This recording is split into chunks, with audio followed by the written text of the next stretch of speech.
हर खबर के कई एस्पेक्ट्स होते हैं, एस्पेक्ट्स की बारीकियां होती हैं, उन बारीकियों को एनालाइज करते हैं हम मिस्टर एनालाइजर।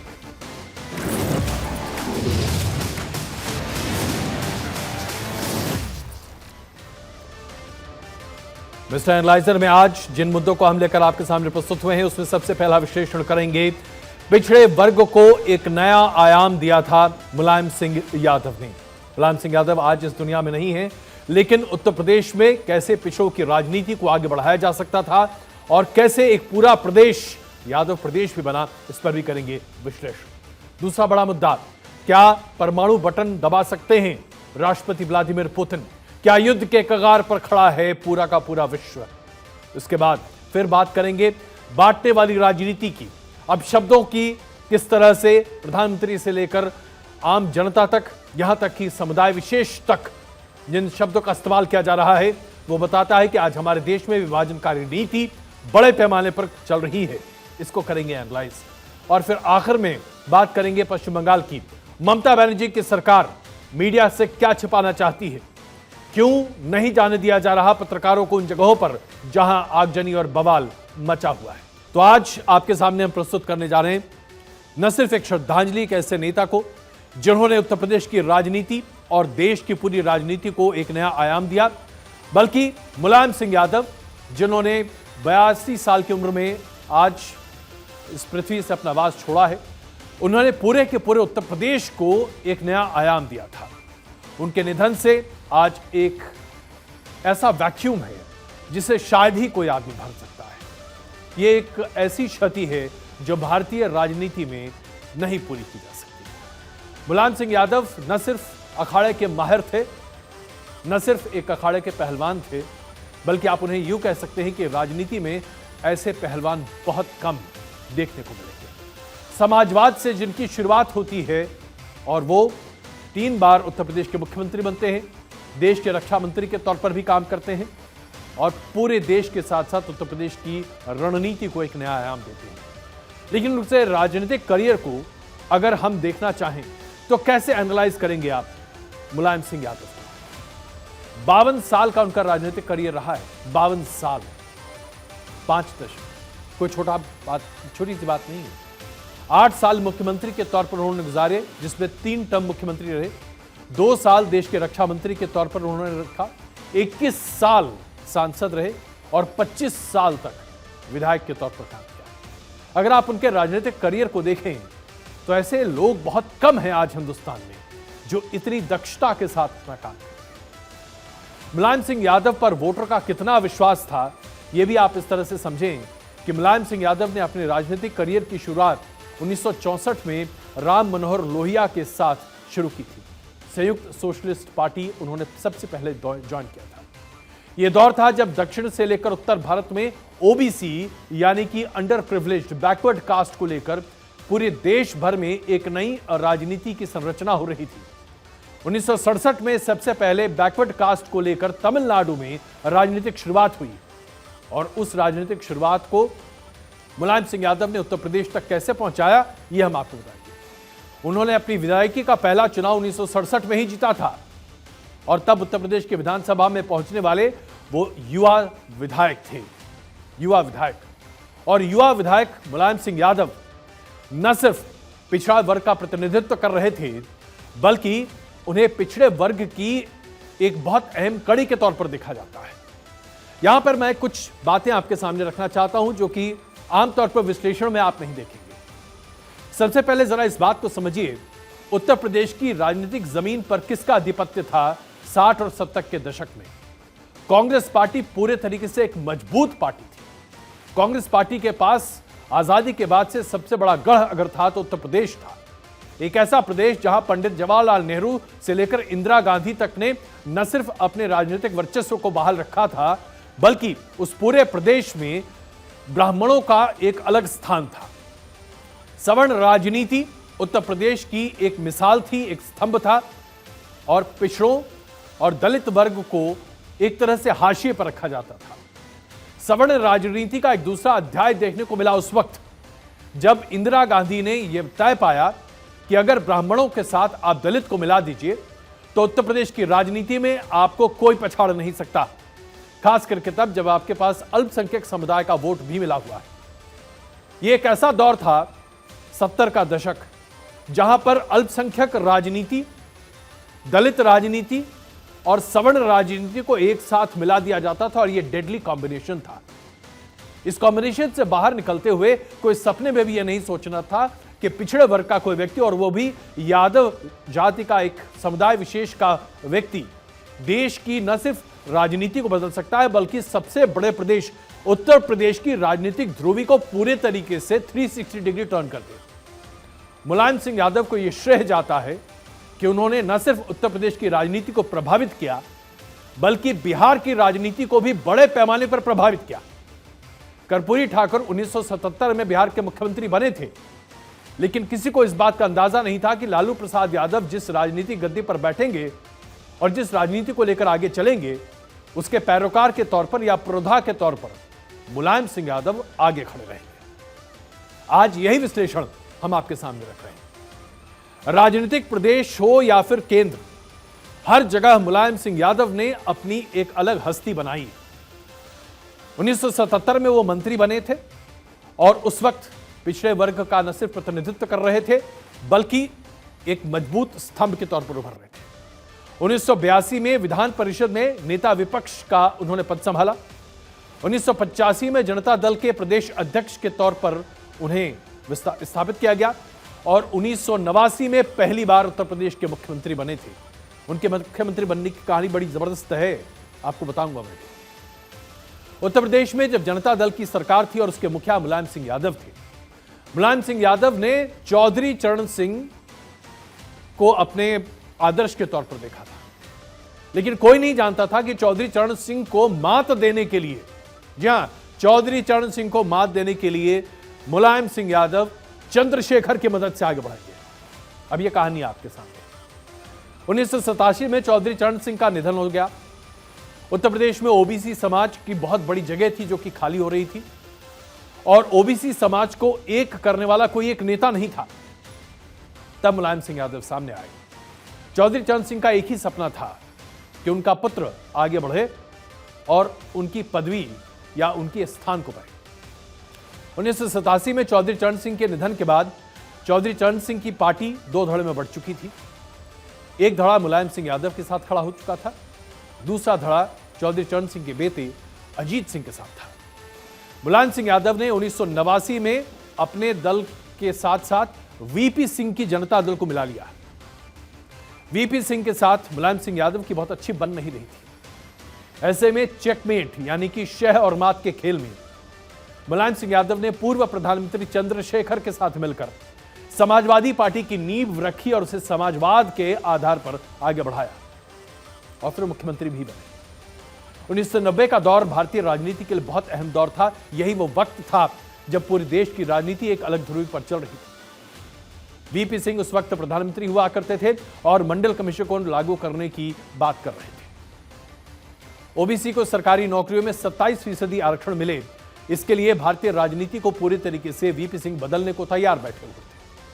ओबीसी राजनीति के सबसे बड़े पुरोधा उस वक्त उत्तर प्रदेश में मुलायम सिंह यादव थे। नवंबर 1990 में केंद्र में वीपी सिंह की सरकार जब गिर रही थी तो मुलायम सिंह यादव ने चंद्रशेखर की जनता पार्टी के साथ मिलकर कांग्रेस के समर्थन से मुख्यमंत्री की कुर्सी पर अपना कब्जा जमाया और अप्रैल 1991 में कांग्रेस ने समर्थन जब वापस लिया तो मुलायम सिंह यादव की सरकार गिरी।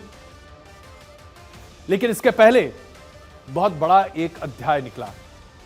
वीपी सिंह का साथ छोड़ने से करीब एक महीने पहले अयोध्या में जो हुआ, उसकी वजह से उन्हें ओबीसी के चैंपियन के तौर पर देखा गया और बहुत सारे लोगों ने, खास करके अल्पसंख्यक समुदाय ने, उन्हें मौलाना मुलायम की पदवी दी। 30 अक्टूबर 1990 अयोध्या में कार सेवकों का तांता लगा हुआ था। विश्व हिंदू परिषद ने कार सेवा के लिए बहुत बड़े पैमाने पर लोगों को एकत्रित किया था। कोशिश यह थी कि उस वक्त अयोध्या में जो विवादित ढांचा था उसे किसी तरह से गिरा दिया जाए। मुलायम सिंह यादव ने उस वक्त जो पुलिस की तैनाती की वो अपने आप में अभूतपूर्व मानी जाती है।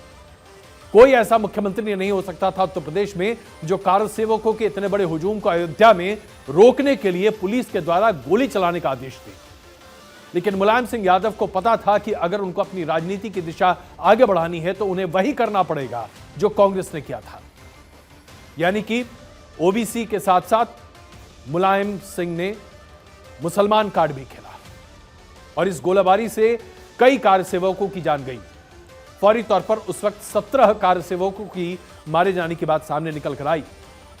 बाद में मुलायम सिंह यादव ने खुद ही कबूला कि 28 कारसेवा करने वाले लोग उस गोलीबारी में मारे गए थे। घायलों की संख्या अनगिनत थी, सैकड़ों में थी।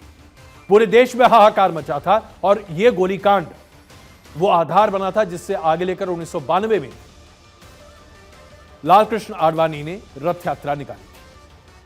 लेकिन उसके तुरंत बाद मुलायम सिंह यादव को पता था कि इस चुनावी खेल में अगर शह और मात में वो आगे नहीं बढ़े फिर दिक्कत हो जाएगी। इसलिए 1991 में उन्होंने मध्यवर्ती चुनाव का फैसला किया, लेकिन इस फैसले से राजनीतिक लाभ उन्हें नहीं मिल पाया क्योंकि उस वक्त भारतीय जनता पार्टी ने अपनी सरकार बना ली थी। अयोध्या की वजह से तो अयोध्या के बारे में तो साफ कहना चाहते हैं, ये सही है। मुझे अफसोस है कि मस्जिद बचाने में 16 लोगों की जाने मौके पे गई, मौके पे, और घायल बहुत हुए। देश की एकता के लिए हमको मस्जिद बचानी पड़ी, हमारे सुरक्षा बलों को गोली चलानी पड़ी और उसी वजह से देश की एकता है। आपने सुना किस तरह से उन्होंने अपने उस वक्त के आदेश को डिफेंड किया था। 1992 में अयोध्या बाबरी मस्जिद विवादित ढांचे को गिराए जाने की बात निकल कर आ रही थी और उस वक्त जो हुआ, उस वक्त कल्याण सिंह की सरकार थी भारतीय जनता पार्टी की। सुप्रीम कोर्ट को और केंद्र सरकार को आश्वासन देने के बावजूद सरकार अपने वायदे पर खरी नहीं उतर पाई और फिर उसके बाद चुनाव हुए। लेकिन उसके बाद जो एक मोमेंटम था वो भारतीय जनता पार्टी के पक्ष में बना हुआ था। मुलायम सिंह यादव इस बात को बहुत अच्छे तरीके से जानते थे कि हिंदू वोट को अगर पोलराइज करना है तो उन्हें बहुत कुछ करना पड़ेगा, लेकिन यह उनके लिए संभव नहीं था। ऐसे में उन्होंने एक ऐसा कार्ड खेला जिसने उत्तर प्रदेश की राजनीति को हमेशा के लिए एक अलग आयाम दिया। उन्होंने यादव और मुसलमान कॉम्बिनेशन के आधार पर चुनाव में अपने आप को प्रस्तुत किया। 1993 में अशोका होटल में मुलायम सिंह यादव और कांशीराम की मुलाकात हुई। कांशीराम बहुजन समाज पार्टी के अध्यक्ष थे और कांशीराम बहुजन समाज पार्टी को लेकर आगे चल रहे थे और उनके लेफ्टिनेंट के तौर पर उस वक्त मायावती थी। किसी ने सपने में नहीं सोचा था कि पिछड़े वर्गों को अपने साथ लेने के लिए मुलायम सिंह यादव, दलित वर्ग को अपने साथ लेने के लिए मुलायम सिंह यादव यह समझौता कर सकते हैं, क्योंकि उसी वोट बैंक पर वो खुद भी खेलना चाहते थे। लेकिन मुलायम सिंह यादव जानते थे कि बीएसपी की इस पूरी वाहपोह वाली लड़ाई में और खास करके दलित समुदाय के बीच में उनके जो प्रतिनिधित्व है उसका असर नहीं पड़ सकता, क्योंकि यादवों और दलित समाज के बीच में हमेशा नेवले और सांप की स्थिति बनी रहती थी, कौन किसको काट बैठे। इसको पाटने के लिए 1993 में उन्होंने एक ऐसा गठबंधन बनाया जो कि अपने आप में अप्रत्याशित था, समाजवादी पार्टी और बीएसपी। समाजवादी पार्टी और बीएसपी गठबंधन ने 176 सीटें हासिल की, 419 विधानसभा की सीटों वाले उत्तर प्रदेश में। निर्दलीय और छोटे दलों को मिलाकर मुलायम सिंह यादव ने उस वक्त अपनी सरकार बनाई। इस पूरे प्रकरण में मायावती को कांशीराम ने अलग रखा था, लेकिन मायावती एक उभरती हुई राजनीतिज्ञ ही नहीं थी, बल्कि उस पूरे मामले में मायावती ने यह साबित कर दिया कि न सिर्फ वो कांशीराम से 2 कदम आगे थीं, बल्कि वो जानती थी कि उन्हें क्या करना चाहिए। यह गठबंधन आगे चल तो रहा था, लेकिन मुलायम सिंह यादव जिस तरह के नेता थे और जो आक्रामक तेवर उनके थे, वो स्पष्ट दिखाता था कि वो बीएसपी के पूरे वोट बैंक को तहस नहस करना चाहते हैं। गठबंधन की राजनीति जरूर थी, लेकिन ये एक ऐसा सोशल प्रयोग था जो हर किसी को एक तरफ हैरान कर रहा था और पूरे सवर्ण समाज को अलग करता हुआ दिखाई दे रहा था। ऐसे में एक ऐसा कांड हुआ जिसे लेकर मुलायम सिंह यादव पर कई तरह के सवाल उठे, लेकिन उस पूरे कांड ने बीएसपी के आज के मुखिया मायावती को वो बनाया जो आज हैं। उत्तर प्रदेश की राजनीति में समाजवादी पार्टी और बीएसपी की दोस्ती को बस 2 ही साल हुए थे, लेकिन 1995 में लखनऊ के गेस्ट हाउस में, एमएलए गेस्ट हाउस में जो हुआ, उसने इन 2 पार्टियों को हमेशा के लिए दुश्मन बना दिया। यह बात अलग है कि यह दुश्मनी तब पटी जब अखिलेश यादव मुख्यमंत्री की गुद्दी से हट चुके थे। जून 1985 में समाजवादी पार्टी और बीएसपी के मतभेद, माफ किया 95 में 1995 में समाजवादी पार्टी और बीएसपी के मतभेद सामने दिखाई दे रहे थे और बीएसपी ने गठबंधन तोड़ने की घोषणा भी की थी।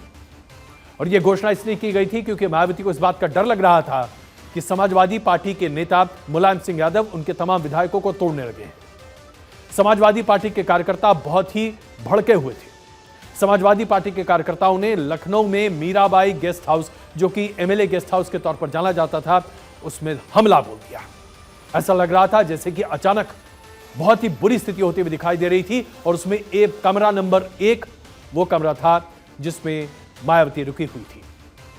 समाजवादी पार्टी के कार्यकर्ताओं ने मायावती के कमरे के चारों तरफ से घेरकर उसके दरवाजे को पीटना शुरू किया। तरह तरह के हथियारों से लैस समाजवादी पार्टी के कार्यकर्ता उस वक्त वहां पर मौजूद थे और मायावती ने अपने इंटरव्यू के दौरान, जो कि उन्होंने बहुत कम पत्रकारों को दिया है, मुझसे उन्होंने कहा था कि उन्हें वो दिन याद है जब दरवाजे पीटे जा रहे थे समाजवादी पार्टी के कार्यकर्ताओं के द्वारा और वो डर कर बैठी हुई थी। उन्हें लग रहा था कि यह उनके जिंदगी का आखिरी दिन होने वाला है।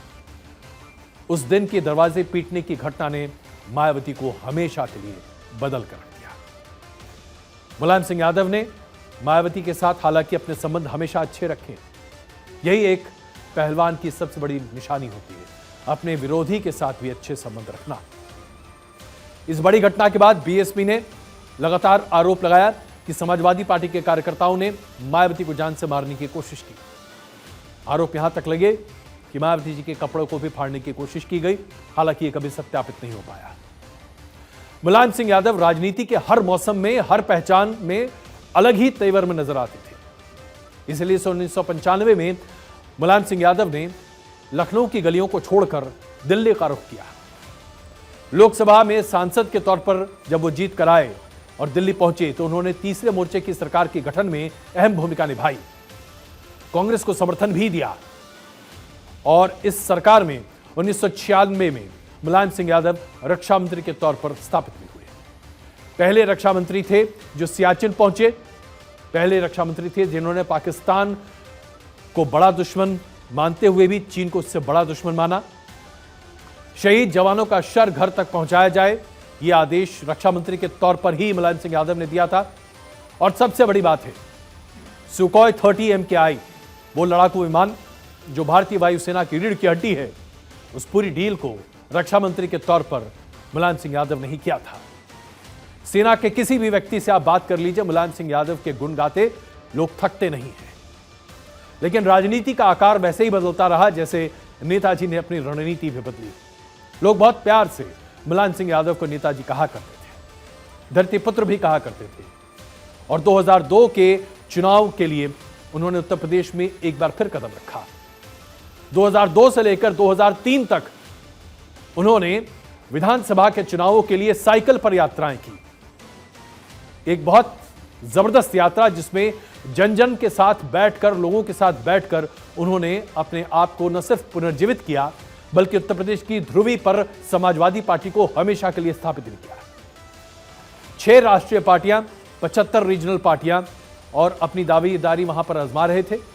इसके बावजूद मुलायम सिंह यादव समाजवादी पार्टी का परचम लहराने में सफल रहे। सबसे बड़ी पार्टी बनकर उभरी समाजवादी पार्टी, लेकिन बीजेपी और बीएसपी ने मिलकर सरकार बनाया और मुलायम सिंह यादव को विपक्ष में बैठना पड़ा, क्योंकि वो जानते थे कि यह रिश्ता बहुत दिन चलने वाला नहीं है। और आप मानेंगे कि उत्तर प्रदेश में एक ऐसा एक्सपेरिमेंट हुआ था जो कि न भूतो न भविष्य। उस समय तय हुआ था कि भारतीय जनता पार्टी 3 साल तक सरकार चलाएगी और 3 साल तक, माफ कीजिएगा, 2.5 साल तक भारतीय जनता पार्टी सरकार चलाएगी और बीएसपी 2.5 साल की सरकार चलाएगी। मायावती ने कहा कि सबसे पहले वो मुख्यमंत्री बनना चाहती है और फिर वही हुआ जिसकी उम्मीद मुलायम सिंह यादव कर रहे थे। बीएसपी के 41 विधायक टूटे, समाजवादी पार्टी के साथ मिल गए, कांग्रेस और अजीत सिंह के साथ साथ अन्य लोगों के साथ मिलकर 2007 तक, उसके बाद मुलायम सिंह यादव ने राज किया मुख्यमंत्री के तौर पर। मुलायम सिंह यादव का यह जलवा हमेशा दिखता रहा और हम आपको बता दें कि 2007 में जब उस वक्त जो चुनाव हुए थे उसके पहले मुलायम सिंह यादव ने एक पूरा बहुत बड़ा जबरदस्त एडवर्टीजमेंट कैंपेन बनाया था। लोग कहते थे कि उत्तर प्रदेश में कानून व्यवस्था नाम की कोई चीज नहीं है। अमिताभ बच्चन को उन्होंने अपना ब्रांड एम्बेसडर बनाया और अमिताभ बच्चन टीवी पर और हर जगह आकर यह कहते थे, उत्तर प्रदेश में है दम, यहां अपराध है बहुत कम। ये बातें बिल्कुल विपरीत थी उत्तर प्रदेश की जमीनी हकीकत से। इसके बावजूद मुलायम सिंह यादव का कद इतना बड़ा था कि कोई उनके बारे में कुछ कह नहीं सकता था। मुलायम सिंह यादव ने ओबीसी राजनीति की परिभाषा को हमेशा के लिए बदला और उत्तर प्रदेश की राजनीति अब उसी ध्रुवी पर आज भी चल रही है। आज भी यादवों की जाति के तौर पर देखा जाए तो एक बहुत जबरदस्त वर्चस्व है। यादव और मुस्लिम कॉम्बिनेशन आज भी समाजवादी पार्टी के लिए सबसे बड़ा वोट बैंक है। और अगर हम बिहार की राजनीति की तरफ भी देखें तो लालू प्रसाद यादव की राजनीति को भी बड़े पैमाने पर मुलायम सिंह यादव ने न सिर्फ प्रभावी किया बल्कि आइडियाज भी दिए कि उसे कैसे लेकर आगे चलना चाहिए। मुलायम सिंह यादव ने राजनीति के हर पायदान पर ओबीसी के कार्ड को बहुत जबरदस्त तरीके से खेला। मुलायम सिंह यादव ने प्रधानमंत्री बनने की कोशिश भी की, लेकिन उनके समधी जो आज लालू प्रसाद यादव हैं, उन्होंने एक ऐसा कार्ड खेल दिया था कि मुलायम सिंह यादव का नाम लिस्ट से कट गया। यह कैसे हुआ खेल, जरा ये भी आपको बताते हैं। 1996 में अटल बिहारी वाजपेयी की 13 दिन की सरकार थी जो कि अचानक गिर गई। वाजपेयी जी जानते थे कि सरकार चलने वाली नहीं है। उस वक्त गठबंधन की सरकार बननी थी, तीसरे मोर्चे की सरकार बनी। मुलायम सिंह यादव का नाम सबसे आगे रेस में रखा गया, लेकिन चारा घोटाले में लालू प्रसाद का नाम आने की वजह से लालू प्रसाद यादव का नाम काट दिया गया। हरकिशन सिंह सुरजीत, जो कि मास्टर क्राफ्टमैन कहे जाते थे सीपीएम के, उन्होंने मुलायम सिंह यादव का नाम आगे किया, यह कहते हुए कि मुलायम सिंह यादव न सिर्फ पिछड़े वर्ग का प्रतिनिधित्व करते हैं लेकिन सबसे आगे भी हैं। लेकिन उस वक्त एक जबरदस्त कार्ड खेला लालू प्रसाद यादव ने। उन्होंने कहा कि एक ऐसे व्यक्ति को बनाया जाना चाहिए प्रधानमंत्री देश का जो कि उस समाज का प्रतिनिधित्व करता हो, जो कि न सिर्फ देश का सबसे पिछड़ा हुआ है बल्कि जो कि दक्षिण भारत का प्रतिनिधित्व करे। और ऐसे में देवेगौड़ा को देश का प्रधानमंत्री बनाया गया। और लालू प्रसाद यादव ने यह श्रेय हमेशा लिया कि उन्होंने कैसे देवेगौड़ा को प्रधानमंत्री बनाया था। उस सरकार में मुलायम सिंह यादव रक्षा मंत्री बने थे। यानी कि अपने 30 साल के करियर में मुलायम सिंह यादव ने न सिर्फ अपना नाम कमाया बल्कि देश में प्रधानमंत्री बनने वाले व्यक्तियों की लिस्ट में भी आगे रहे। विधानसभा में अपनी पकड़ जबरदस्त बनाई, 3 बार मुख्यमंत्री रहे, मौलाना मुलायम का नाम अर्जित किया, उसके बाद भी सर्वमान्य नेता रहे। और सबसे बड़ी बात तो यह है कि ऐसा कोई नेता नहीं है आज पूरे देश में जो मुलायम सिंह यादव को नेताजी न कहता हो। माननीय मुलायम सिंह यादव जी का वो नेता के नाम से सारी दुनिया जानती है, नहीं रहे हम लोग के बीच में। वो देश भर में समाजवादी आंदोलन को काफी आगे बढ़ाया। डॉक्टर राम मनोहर लोहिया, जननायक कर्पूरी ठाकुर जी, लोकनायक जयप्रकाश नारायण जी के विचारों से ओतप्रोत थे। हम लोग भगवान से प्रार्थना करते हैं कि उनकी आत्मा को शांति दे, अखिलेश जी और उनके पूरे परिवार को ताकत दें। मुलायम सिंह यादव का पत्ता तो लालू प्रसाद यादव ने साफ कर दिया था, लेकिन हम सबको याद नहीं होगा। मैं आपको याद दिलाना चाहता हूं कि मुलायम सिंह यादव वो व्यक्ति हैं जिनकी वजह से सोनिया गांधी बहुत इच्छा रखने के बाद भी प्रधानमंत्री नहीं बन पाई। मैं 2004 की बात नहीं कर रहा हूं आपसे, ये बात 1999 की है। भारतीय जनता पार्टी अविश्वास प्रस्ताव में फेल रही थी और तब सोनिया गांधी इस मौके का फायदा उठाकर प्लानिंग कर रही थी और कोशिश कर रही थी, कांग्रेस की ये कोशिश भी थी कि वो प्रधानमंत्री बन पाए। लेकिन मुलायम सिंह यादव ने जिस तरीके से अपना कार्ड खेला उसकी वजह से यह संभव ना हो पाया। 17 अप्रैल को एक वोट की वजह से अटल बिहारी वाजपेयी की सरकार गिर गई। 21 अप्रैल को सोनिया गांधी ने 272 सांसदों के नाम की चिट्ठी राष्ट्रपति को सौंपी। कांग्रेस सरकार बनाने का दावा पेश कर चुकी थी।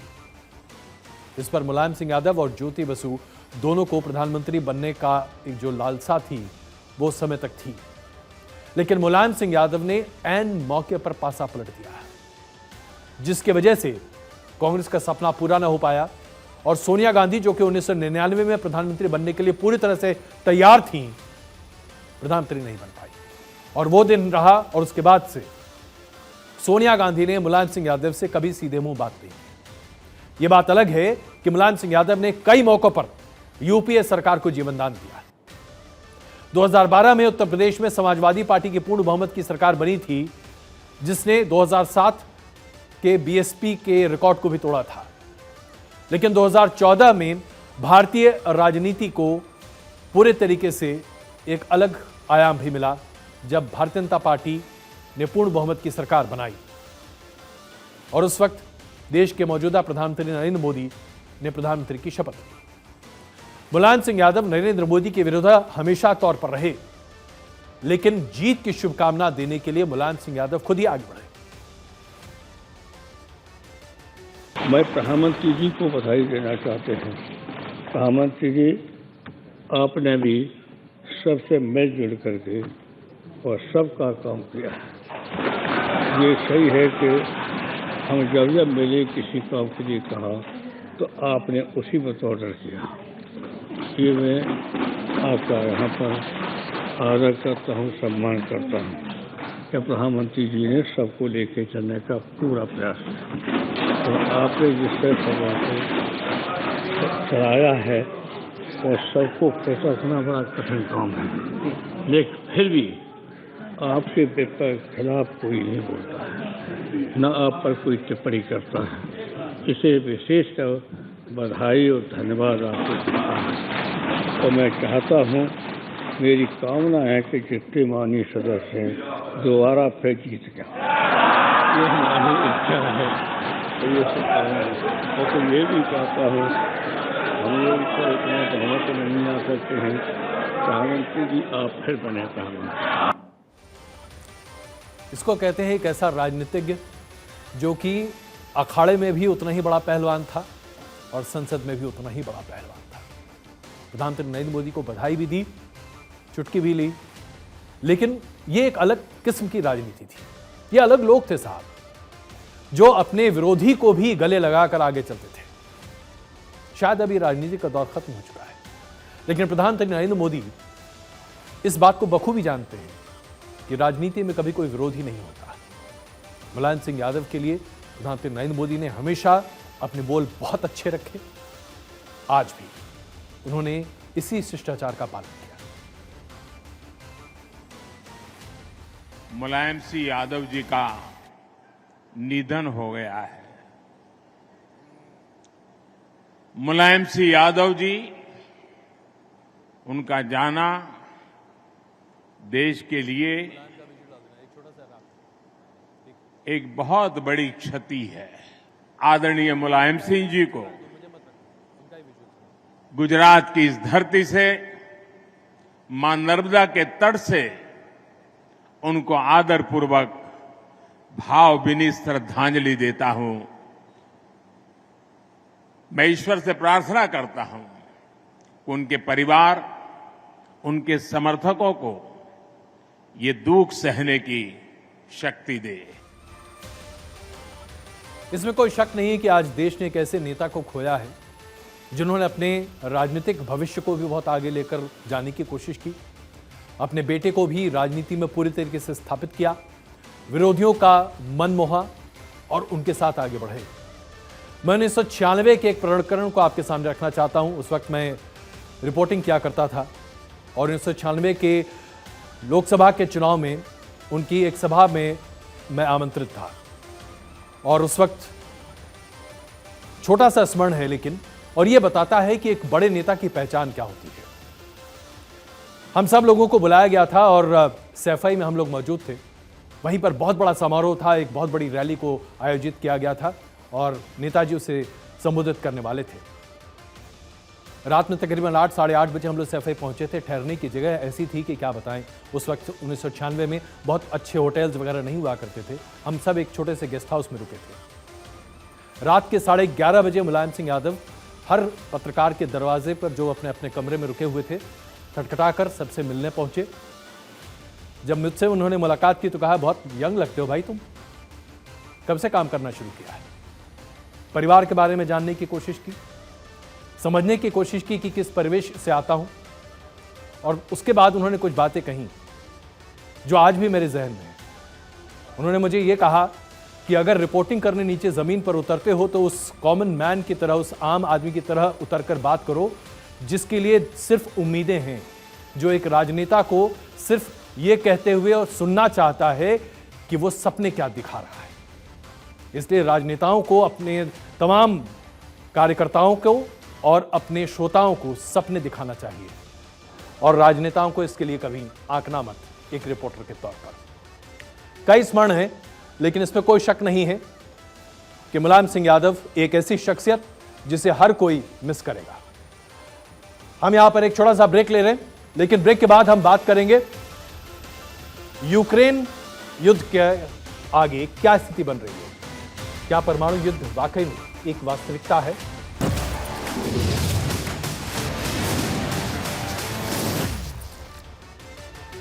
पूरी दुनिया में आज इस बात को लेकर फिक्र और चिंता है कि क्या रूस के राष्ट्रपति व्लादिमीर पुतिन एक ऐसे युद्ध की शुरुआत करने जा रहे हैं जो पूरे देश और दुनिया को बदलता हुआ दिखाई देगा। क्योंकि अब जो स्थिति दिखाई दे रही है, खास करके आज जिस तरह के हमलों की बात निकल कर आई है, और एक के बाद एक 74 से ज्यादा रॉकेट्स छोड़े गए हैं रूस के द्वारा, जो कि काइव राजधानी यूक्रेन की वहां गिरी है और बहुत जबरदस्त क्षति पहुंचाई है। इसके बाद तो अब हर किसी को यही खौफ सता रहा है कि क्या परमाणु युद्ध की शुरुआत बहुत जल्द होने वाली है, क्योंकि हार के मुंह के सामने खड़े रूस के राष्ट्रपति व्लादिमीर पुतिन इस बात को नहीं पचा पाएंगे कि यूक्रेन जैसे देश की वजह से उनके आगे बढ़ने के मिशन को झटका पहुंचा है।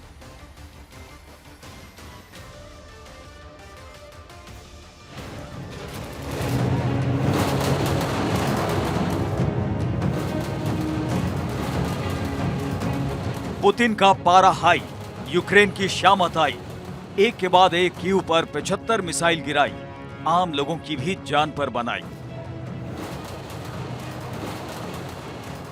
क्रीमिया से रशिया को जोड़ने वाला पुल गिरने के बाद पुतिन यूक्रेन को तबाह करने के फुल मूड में है। यूक्रेन के कीव शहर पर पुतिन की मिसाइलों ने कहर ढाया हुआ है। हर तरफ आग ही आग है। यूक्रेन की खुफिया एजेंसी के हेडक्वार्टर को भी रूस की मिसाइलों ने निशाना बनाकर उड़ा दिया। पुतिन के गोले यूक्रेन के लोगों को छलनी करने लगे हैं। जहां पिछले 8 महीनों में रूस ने ज्यादातर यूक्रेन के सैन्य ठिकानों और सामरिक ठिकानों पर ही हमले किए थे, लेकिन केर्च पुल पर हुए धमाके के बाद यूक्रेन के रिहायशी इलाकों को निशाना बनाया जा रहा है।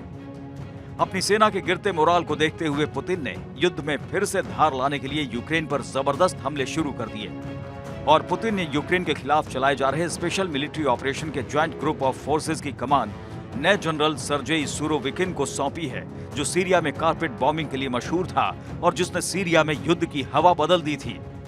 पुतिन भी अब युद्ध की हवा फिर से अपने पक्ष में बदल देना चाहते हैं। पुतिन जानते हैं कि अब रूस के पास करो या मरो की स्थिति है। यदि यहां से यूक्रेन को झुकाया नहीं गया तो रूस की हार मान ली जाएगी। हार पुतिन किसी भी हाल में बर्दाश्त नहीं कर सकते, इसलिए पुतिन ने अब मानवता और आम जनमानस की चिंता छोड़ दी है। कीव और बाकी शहरों में, लवीव जैसे शहरों में रूस ने करीब 75 मिसाइलों से अटैक किया है। ये रिटेलिएटरी एक्शन है रूस का, क्योंकि जब से क्रीमिया ब्लास्ट हुआ है, उस पुल पे जब हमला हुआ है, तो रूस को ये लगने लगा कि जिस तरह से यूक्रेन कंसोलिडेट कर रहा है अपने आप को, ये युद्ध यकीनन रूस की धरती पे आके रुक जाएगा।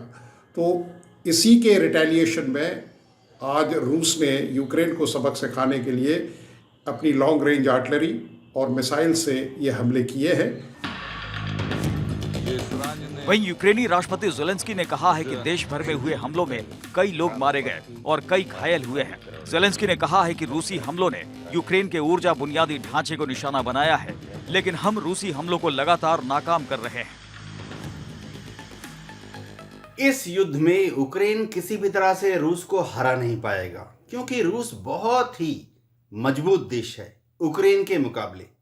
हाँ, राष्ट्रपति ज़ेलेंस्की अगर ये सोचते हैं कि ऐसा युद्ध लड़ने के बाद पुतिन का तख्ता पलट हो जाएगा, तो शायद राष्ट्रपति ज़ेलेंस्की भ्रम में हैं, क्योंकि पुतिन रूस में बहुत मजबूती से बैठे हुए हैं और रूस के चप्पे चप्पे पर उन्होंने अपनी इन्फ्लुएंस को बरकरार रखा हुआ है।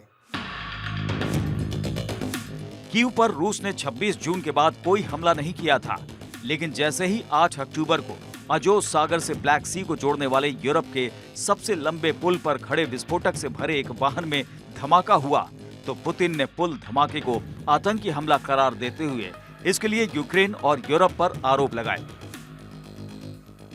और दूसरे दिन रूसी सेना ने ज़ैपोरिज़िया की बहुमंजिला इमारत पर मिसाइलें दाग दी, जिससे 17 लोग मारे गए थे और 40 से ज्यादा लोग जख्मी बताए गए थे।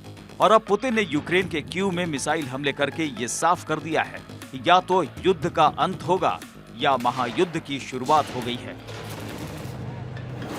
Bureau report, Bharat 24।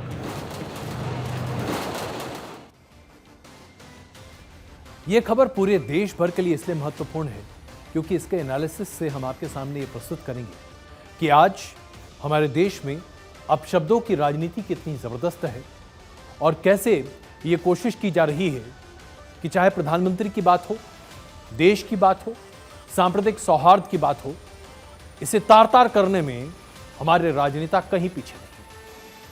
भद्दे शब्दों का इस्तेमाल कर कौन ऐसा व्यक्ति होगा जो आपत्ति नहीं इस्तेमाल करेगा। एक जमाना था जब भारतीय राजनीति में मर्यादित भाषा का इस्तेमाल सबसे पहले मानदंड के तौर पर माना जाता था, लेकिन आज कुछ ऐसे लोग हैं हमारे बीच जो संवैधानिक ओहदों पर भी बैठे प्रमुख राजनेताओं के बारे में ऐसी बातें बोल जाते हैं जो कि शर्मनाक नहीं, ग्लानि से भरे हुए होने चाहिए।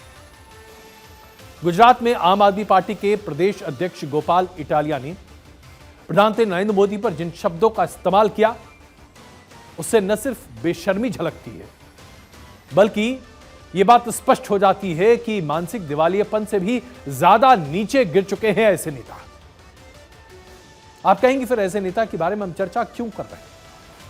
गोपाल इटालिया जैसे नेता की चर्चा हम इसलिए कर रहे हैं ताकि ये नजीर बने, एक एग्जाम्पल बने और लोग कभी भी इस तरह की शब्दावली का इस्तेमाल ना करें। पहले जरा आप सुनिए कि आखिरकार गोपाल इटालिया ने कहा क्या। इस्तेमाल हो रहा है। आप नीच किस्म के आदमी, मुख्य बड़ा प्रधान नरेंद्र मोदी, मैं इस बात की पुष्टि नहीं करता हूं, लेकिन आज यहाँ पे चुनाव चल रहा है। मुझे आप सब लोगों से जानना है कि क्या भूतकाल में कभी भी किसी भी बड़ा प्रधान ने ऐसा नौटंकी किया है वोट देने जाने के लिए? किस्म का आदमी यहाँ पे रोड शो कर रहा है और दिखा रहा है कि कैसे मैं पूरे देश को सी बना रहा हूँ। और समझ लीजिएगा, मैं कैसे इस पूरे भारत देश को सी बना रहा हूँ। मैं बात करता हूँ डिजिटल इंडिया की और खुद दिल्ली से दौड़ा दौड़ा यहाँ पे वोट देने आता हूँ। देखिए मैं आप लोगों को कैसे सी बनाता हूँ। नीच किस्म का आदमी हमें ये संदेश दे रहा है कि मैं पूरे देश को सी बना रहा हूँ। एक व्यक्ति जो अपने आप को नेता कहता है, जनप्रतिनिधि, और देश के सबसे बड़े नेता के ऊपर इस तरह की शब्दावली का इस्तेमाल करता है कि बीप करते करते हमारी हालत खराब हो गई। ये अपशब्द क्या है और क्यों इस्तेमाल किए जा रहे हैं? क्या ये सिर्फ प्रधानमंत्री के खिलाफ इस्तेमाल किए जा रहे हैं? नहीं, ऐसा नहीं है। ये अपशब्द जानबूझकर इस्तेमाल किए जा रहे हैं ताकि प्रधानमंत्री की छवि को धूमिल किया जा सके, राजनीति के स्तर को गिराया जा सके और उसके साथ साथ पूरे देश की राजनीतिक ध्रुवी को बदलने की कोशिश की जा सके। ऐसे लोगों से तो तौबा करना भारतीय राजनीति का अहम मूल्य और सिद्धांत तो होना चाहिए। आम आदमी पार्टी के बारे में कई बातों को आप दरकिनार कर सकते हैं, लेकिन इस बात को लेकर तो अरविंद केजरीवाल को, जो कि आम आदमी पार्टी के सबसे बड़े नेता हैं, सामने मुखर तरीके से आना चाहिए था और अमुक नेता गोपाल इटालिया के खिलाफ फौरन कार्रवाई करते हुए उन्हें पार्टी से निष्कासित करना चाहिए था, एक एग्जाम्पल सामने रखना चाहिए था। लेकिन ऐसा हुआ नहीं है साहब, और ये होगा भी नहीं, क्योंकि ये राजनीति है, यहां पर गिरने की कोई सीमा नहीं।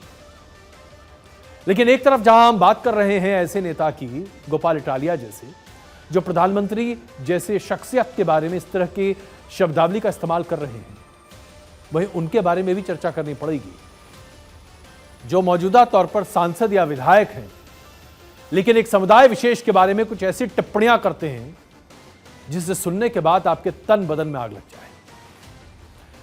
दिल्ली में भारतीय जनता पार्टी के सांसद हैं प्रवेश वर्मा, एक मौके पर पहुंचे थे जहां एक हत्या के विरोध में एक सभा आयोजित की गई थी। प्रवेश वर्मा ने विश्व हिंदू परिषद के इस कार्यक्रम में अपने भाषण में एक समुदाय विशेष के बारे में जिस तरह से टिप्पणियां की हैं वो निंदनीय है, दुर्भाग्यपूर्ण है।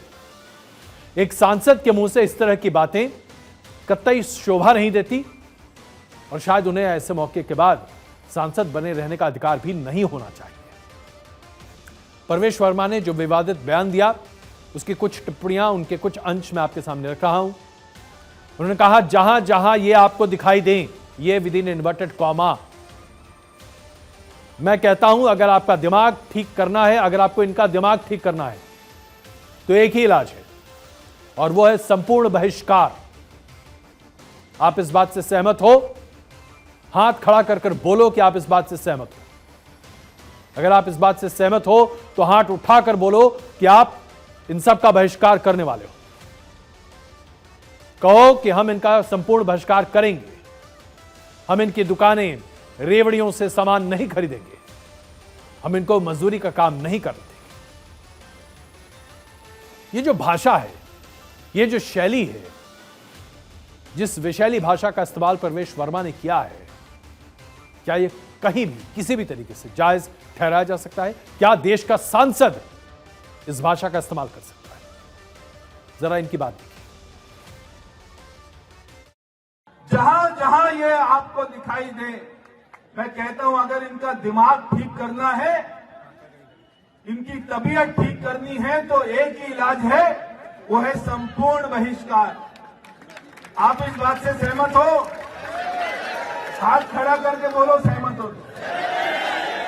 और मेरे साथ बोलो हम इनका संपूर्ण बहिष्कार करेंगे।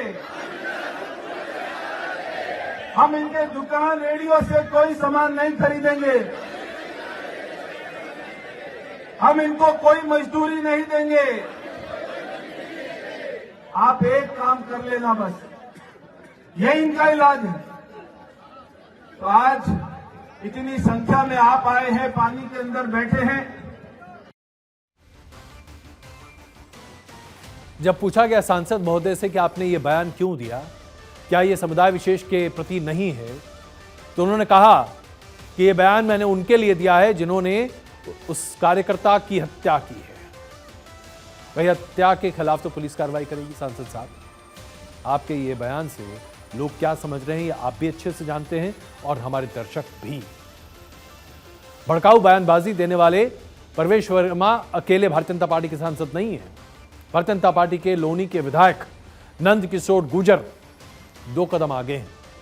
देखिए जरा इनको भी। जो सुंदर नगरी है, इसमें रोज सुंदर नगरी, नंदक नगरी जो लोग हिंदुओं का गढ़ हुआ करती थी, ये सुंदर नगरी बनती जा रही है। इसको सोचने की बात है, ये तकलीफ की बात है। मैं किसी को भड़काने की उसकी बात नहीं करता। एक इनका जो विधायक है ओखला वाला, उसका नाम क्या ले, एक विधायक यहाँ है, मेरे पास प्रमाण है, मैं ऐसे नहीं कह रहा।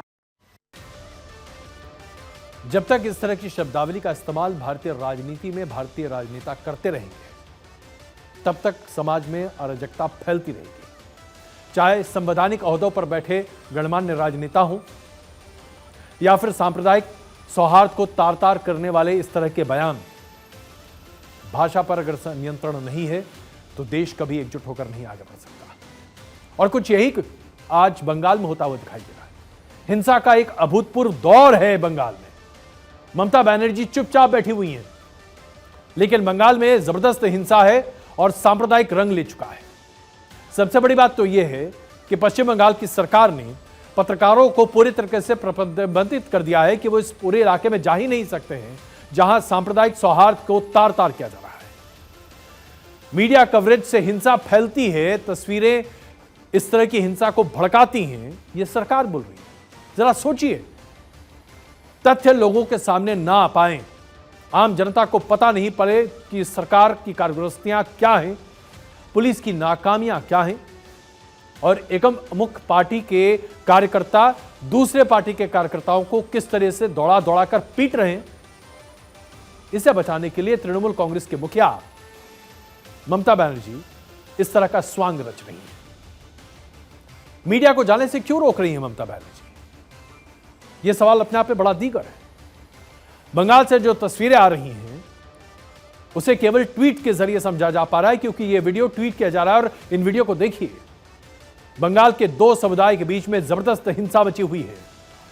मोमिनपुर में धारा 144 लागू कर दी गई है, लेकिन इसके पहले क्या स्थिति थी, इसके बारे में कोई चर्चा नहीं। भारतीय जनता पार्टी के नेता प्रतिपक्ष शुभेंदु अधिकारी ने केंद्रीय गृह मंत्री अमित शाह और बंगाल के राज्यपाल को पत्र भी लिखा है कि तत्काल कार्रवाई की जाए, लेकिन अभी तक राज्य सरकार की तरफ से कुछ नहीं हो रहा। गृह मंत्रालय से अपील की गई है शुभेंदु अधिकारी के द्वारा कि हिंसा ग्रसित इलाकों में केंद्रीय सुरक्षा बलों को भेजा जाए, क्योंकि बंगाल की पुलिस ना सिर्फ अपना काम करने में असक्षम है, बल्कि पक्षपातपूर्ण रवैया भी इस्तेमाल कर रही है। सरकार की इस अनदेखी को कोई सार्वजनिक तौर पर प्रदर्शित न करे, इसलिए ममता बनर्जी की सरकार ने पत्रकारों को इस पूरे इलाके में जाने से मना कर दिया है। जो आरोप लगाए जा रहे हैं वो बहुत गंभीर है। ममता बनर्जी चुपचाप बैठी हुई है जब यह कहा जा रहा है कि बंगाल में हिंसा का राजनीतिक दौर चल रहा है, जिसमें चुन चुनकर हिंदुओं को मारा जा रहा है। और यह पहला मौका नहीं है। बंगाल में एक राजनीतिक इतिहास है हिंसा का। हर दिन में 8 से 10 घटनाएं ऐसी होती हैं बंगाल में। हर त्योहार के मौके पर बंगाल में हिंसा फैलाई जाती है, सोच समझकर, जानबूझकर। दुर्गा पूजा के पंडाल के साथ साथ वहां पर हिंसा का एक नया दौर भी अभी आपको देखने को मिल रहा है। तमाम सीमावर्ती इलाके जो पश्चिम बंगाल और बांग्लादेश के बीच में हैं, वहां पर हिंदू की आबादी कम होने की वजह से बार बार तरह तरह की हरकतें की जा रही हैं। दावा किया जा रहा है कि 38,000 गांव हैं, जिसमें से 8,000 गांव में जो हिंदू आबादी है वो 0 के आसपास पहुंच चुकी है। माफ कीजिएगा, ये जानकारी थोड़ी सी कुछ मुझे गड़बड़ लग रही है इसमें, इसलिए इसको विड्रॉ कर रहा हूं मैं। लेकिन जो स्थिति वहां पर निकल कर आ रही है, ये अपने आप में बहुत दुर्भाग्यपूर्ण है। और सबसे बड़ी बात तो यह है कि कई ऐसे जिले हैं पश्चिम बंगाल में जहां पर अल्पसंख्यक बहुसंख्यक हो चुके हैं, और बहुसंख्यकों के ऊपर तरह तरह के यंत्रणाएं और आरोप की बात निकल कर आ रही है। ये तस्वीरें जो अभी आप अपने स्क्रीन पर देख रहे हैं, ये पश्चिम बंगाल की हिंसा की तस्वीरें हैं। लेकिन ये तस्वीरें वो हैं जो सिर्फ भारतीय जनता पार्टी की तरफ से सामने आ रही हैं। पत्रकारों को इस इलाके में जाने नहीं दिया जा रहा है, जिसका विरोध हर कोई कर रहा है। मिस्टर एनालाइजर में आज के लिए बस इतना ही। फिर वापस आएंगे। लगातार देखते रहिए भारत 24।